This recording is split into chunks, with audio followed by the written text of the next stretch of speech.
तो रखरखत्या नजरेनं माझ्याकडे पाहत आपल्या भरड्या आवाजात इतकंच बोलतोय, तुझी वेळ आली आहे.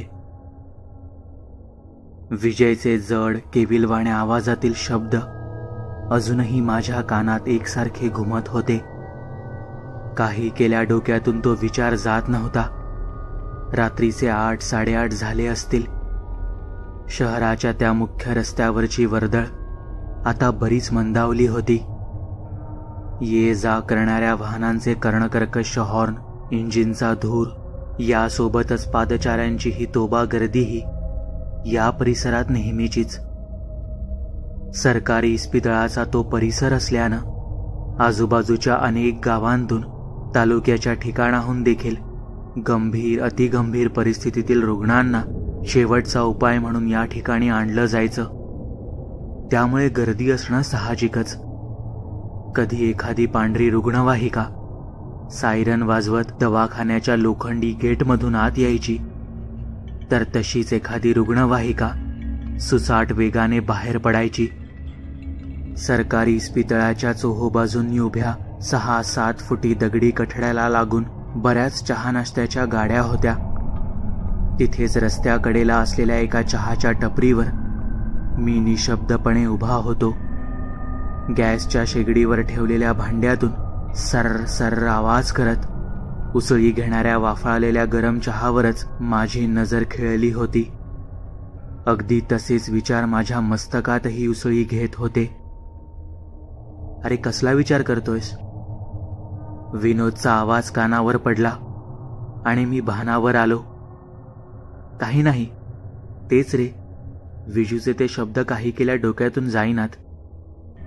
जास्त विचार करू नको, तो चहा गार होईल. कधीपासून समोर ठेवलाय? माझी नजर हाताजवळच ठेवलेल्या काचेच्या ग्लासवर गेली. चहावर एक गडद तपकिरी रंगाचा तवंग पसरला होता. चहाचा तो ग्लास हातात घेत हळूच त्यावर फुंकर मारली. तसा तो तवंग बाजूला झाला आणि आतील हलक्याशा वाफेसोबत चहाचा मोहक सुगंध जाणवला. त्याच्याकडे बघून वाटत नाही जास्त दिवस काढेल. विनोदचे ते शब्द ऐकून लक्षात आलं की तोही अगदी मनापासून त्याचाच विचार करतोय. चहाचा एक घोट घेत मी म्हटलं, मला पण हेच वाटतंय रे. बोलतच माझी नजर उजव्या बाजूला असणाऱ्या सरकारी इस्पितळाच्या त्या भव्य इमारतीवर गेली. रात्र असल्याने ठिकठिकाणी लावलेल्या पांढऱ्या चौकोनी बल्बच्या प्रकाशामध्ये दगडी बांधकामात तयार केलेली ती जुन्या पद्धतीची इमारत खूपच भयान वाटत होती. सभोवताली अशोकाची सरळ रेषेत वर निमुळती होत गेलेली झाडं एखाद्या पहारेकऱ्यांसारखी ताठ उभी होती. तर मध्येच एक भलं मोठं डेरेदार आंब्याचं झाड देखील अगदी शांत उदास वाटत होतं. झाडाभोवती सिमेंटचा गोल कठडा बांधला होता. मळकं धोतर, बंडी घातलेली एक 60तली वयस्कर व्यक्ती तंबाखू मळत त्याच कठड्यावर बसलेली. वाऱ्याचा मागमूसही नसल्यानं झाडाची पानं अगदी निश्चित दिसत होती. तो परिसर जसा कागदावर रेखाटलेल्या चित्रासारखा वाटत होता. भकास, भयान, पहावसं न वाटणारं चित्र. पण वरवर दिसणारा तो भकास व भयानपणा त्या इमारतीमुळे नसावा. आपल्या मनात काय भावना आहेत यावर त्या इमारतीचं रूप ठरत असावं. कारण याच इमारतीच्या प्रसूती विभागातून बाहेर चालत आलेल्या व्यक्ती आपल्या नातलगांना फोनवरून मुलगा झाला किंवा घरी लक्ष्मी जन्माला आली अशा आनंदाच्या बातम्या देताना त्यांच्या मनातील ते सुखद भाव सोबतच मनात तयार झालेलं या इमारतीचं चित्र नक्कीच सुरेख करेल. आमची गोष्ट वेगळी होती. आमचा एक मित्र याच इमारतीच्या एका खोलीत मृत्यूशी झुंज देतोय. काही वेळापूर्वी त्याला भेटून बाहेर आलोय, पण तो प्रसंग नजरेसमोर अजूनही तसाच तरंगतोय. खरंच मला मरायचं नाही, जगायचं आहे रे, पण तो म्हणतोय तुझी वेळ आली आहे. त्याच्या तोंडातून बाहेर पडलेले ते केविलवाणे शब्द बोलताना अक्षरशः त्याला हुंदका येत होता. हॉस्पिटलच्या लोखंडी कॉटवर पडलेलं त्याचं सुकून गेलेलं ते शरीर पाहून मला गहीवरूनच आलं. शरीर कसलं? रक्त शोषून नाही, केवळ रक्त शोषून नाही, तर पांढऱ्या तांबूस वाळवीच्या समूहानं एखाद्या हिरव्या डौलदार झाडाचा संपूर्ण गाभा आतून कुरतडून ते झाड खिळखिळं करावं. तसंच कुणीतरी त्याच्या मानवी शरीरावरील चामड्याखाली असणारं मांस आतून कुरतडून खाऊन संपवलंय. आता वरचा चामड्याचा राहिलेला पोकळ पापुद्रा, हाडांना चिटकून दिसणारा तो केवळ एक सांगाडा होता. त्याची ती दयनीय अवस्था पाहवत नव्हती. त्याला धीर देत मी म्हटलं, हा मनाचा खेळ आहे रे, तू काळजी करू नकोस. डॉक्टरांनी दिलेली औषधं वेळेवर घे, सगळं ठीक होईल. त्या रंग उडालेल्या जनरल वॉर्डमधील समोरच्या कोपऱ्यात रोखलेल्या त्याच्या डोळ्यांनी जगण्याची आशा सोडली होती. बेडशेजारी एका पिवळ्या प्लॅस्टिकच्या ट्रेमध्ये ठेवलेल्या त्या औषधांकडे केविलवाण्या नजरेने पाहताना त्याच्या सुरकुतलेल्या ओठांची किंचित हालचाल झाली आणि त्याच्या तोंडातून थरथरणारे पुसटसे शब्द बाहेर पडले. काही उपयोग नाही या औषधांचा, तो मला नेणार हे नक्की. त्याच्या हताश चेहऱ्याकडे पाहत विनोदने विचारलं, कोण न्यायला आलाय तुला आणि आहे कुठे तो? विनोदच्या या प्रश्नाचं उत्तर त्याच्याकडे होतं, पण ते सांगण्या इतपत धाडस होत नव्हतं. तो फक्त रडत होता, अगदी मुक्यानेच, जसं एखादं लहान मूल रडत असतं, अगदी तसं. त्याची अवस्था मला पाहवत नव्हती.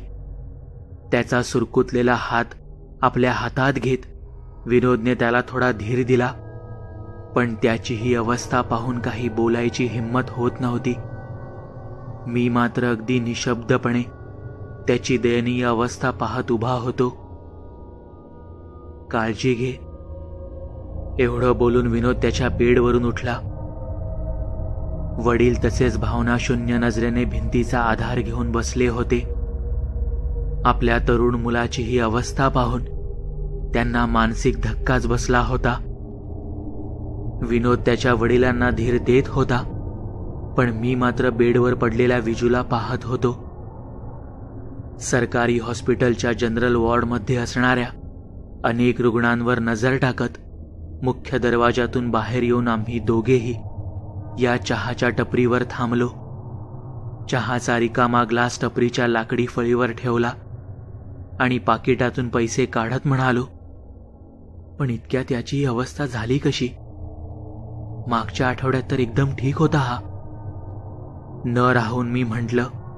माझं बोलणं ऐकताच विनोद म्हणाला, पैसे केव्हाच दिलेत, चल गाडीवर बस, जाता जाता बोलू. विनोद मला घडलेल्या साऱ्या घटना एकवर एक सांगत होता आणि मी देखील त्या कान देऊन ऐकत होतो. शहराच्या वर्दळीतून वाट काढत विनोद गाडी चालवत सांगू लागला, एका आठवड्यापूर्वीची घटना. विजय आपल्या बायकोला यात्रेसाठी माहेरी सोडून घरी परतत होता. रात्रीचा 1-1:30 वाजला असेल. गावाच्या वेशीच्या आत त्याची गाडी आली. सारं गाव निद्रेच्या अधीन झालं होतं. आवाज यायचा तो कुठेतरी एखाद्या गावठी कुत्र्याच्या केकाटण्याचा. बाकी नीरव शांतता. आमच्या नवीन वसाहतीतून त्याची दुचाकी शेतवटीतून जाणाऱ्या पांदीच्या रस्त्यावर आली. रात्रीच्या काळोखात पांदीतून जाणाऱ्या त्या कच्च्या रस्त्याच्या दुतर्फा वाढलेली डेरेदार आंबा फणसाची झाडं, बांबूची बेटं, यासोबतच रात्रीच्या काळोखातही उठून दिसणारी सफेद बुंद्याची उंच वाढलेली उंबराची झाडं आणि याच झाडांच्या गर्दीतून इकडून तिकडे मुक्त विहार करणाऱ्या काजव्यांची टिमटिम करणारी माळ. सोबत रातकिड्यांचा तो भेसूर वाटणारा कर्णकर्कश आवाज परिसरात अचानक वाढत जाऊन एकदम शांत व्हायचा. त्या रस्त्याच्या आजूबाजूला लोकांच्या शेतजमिनीही होत्या. त्यामुळे पांदीच्या त्या रस्त्यातून निघणाऱ्या बऱ्याचशा चिंचोळ्या पायवाटाही उसाच्या शेताकडे जायच्या. रस्ता नदीकडेचा असल्यानं पाळीव जनावरांची विष्ठा, पालापाचोळा, बैलगाड्यांच्या रुतलेल्या चाकांचे ठसे आणि ऊस वाहतूक करणाऱ्या ट्रॅक्टरची चाकं ऋतून पडलेले खड्डे अगदी स्पष्ट दिसत होते. रात्रीच्या काळोखात गाडीच्या हेडलाईटच्या पिवळसर प्रकाशात दिसणारे रस्त्यावरचे ते खड्डे चुकवत वेडी वाकडी वळणं घेत तो गाडी चालवत होता. थोडं पुढे येताच गाडी रस्त्याच्या कडेला लावून तो लघुशंकेसाठी थांबला. हलकी शीळ घालत तो रस्त्याकडेला उभा राहिला. रात्रीच्या त्या नीरव शांततेत त्याची शीळ अगदी भेसूरपणे परिसरात घुमू लागली. हलका होऊन शीळ घालतच तो जाण्यासाठी मागे वळला आणि काहीसा दचकला. त्याच्या दुचाकीच्या पुढच्या चाकापासून जेमतेम वीधभर अंतरावर कोणीतरी आडवं पडलेलं त्याला दिसलं. रात्रीच्या मिट्ट काळोखातही आडवं पडलेल्या त्या व्यक्तीच्या अंगातील पांढरा सदरा तितकाच काय तो उठून दिसत होता. आधीच मनसोक्त दारू ढोसल्यानं विजूच्या अंगात चांगलाच करंट चढलेला. एक सणसणीत शिवी हासडत त्यानं गाडीच्या आडवं पडलेल्या त्या व्यक्तीच्या पाठीत जोराची लाथ घातली. पण त्या इस्माने कसलीच हालचाल केली नाही. कसलीच प्रतिक्रिया येत नाही. हे पाहून विजयाला जास्तच राग येऊ लागला. त्यानं पुन्हा शिव्यांची लाखोली वाहत त्याला मारहाण करायला सुरुवात केली. पण तो इसम तसाच पडून होता.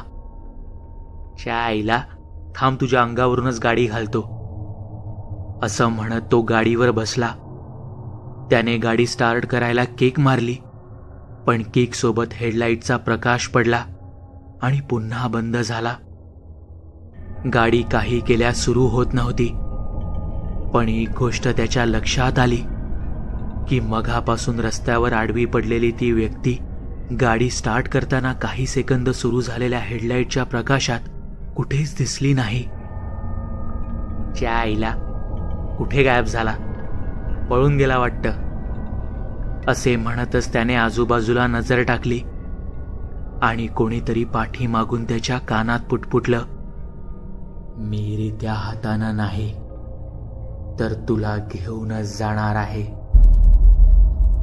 कानावर पडलेले ते भरड्या आवाजातील शब्द ऐकताच विजयाची दारू एका झटक्यात उतरली आणि दुसऱ्या क्षणाला कोणीतरी त्याला गाडीवरून खाली खेचत अक्षरशः उचलून बाजूच्या नाल्यात आपटलं. या अनपेक्षित हल्ल्यामुळे तो पुरता हादरून गेला. भेदरलेल्या नजरेनं आजूबाजूला पाहत तो उभं राहू लागला. तसं त्याच्या लक्षात आलं की आपण इतक्या रात्री कुठे आहोत ते.